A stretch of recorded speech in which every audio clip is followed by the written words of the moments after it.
This Torah class is brought to you by TorahAnytime.com.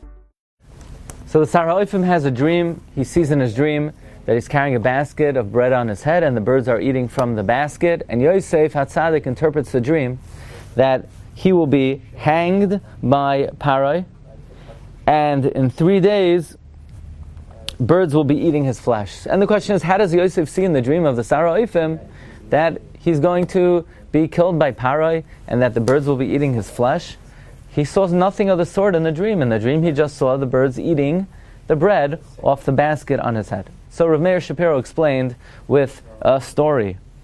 There was once a great painter who painted a very lifelike image and picture of somebody carrying a basket of fruits on their heads.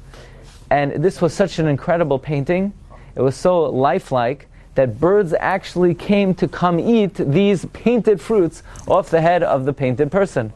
And the king made a contest that anyone who could point out a flaw in this painting would get the prize.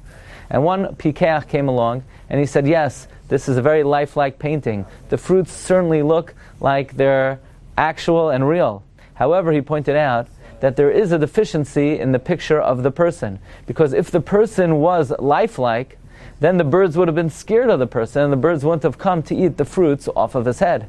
So while the fruits are immaculately painted and perfectly painted, the person is obviously not lifelike. So too says Rabbi Meir Shapiro. In this dream of the Sar HaOfim, where the birds were coming, eating the bread off his head, why were the birds eating bread off his head? He's a living person. Birds are afraid of people. Birds won't come and eat bread off of somebody's head, unless, says Rabbi Meir Shapiro, it was clear in this dream that this person was not a ben chai. The birds detected that this individual was a ben mes, and therefore Yosef understood that if the birds were eating the bread off the basket off his head, then this person was not a ben chai. This person's dream portended that he was a ben misa. This is the great insight of Rabbi Meir Shapiro in understanding how Yosef understood the dream of the Sar HaOfim. You've just experienced another Torah class brought to you by TorahAnytime.com.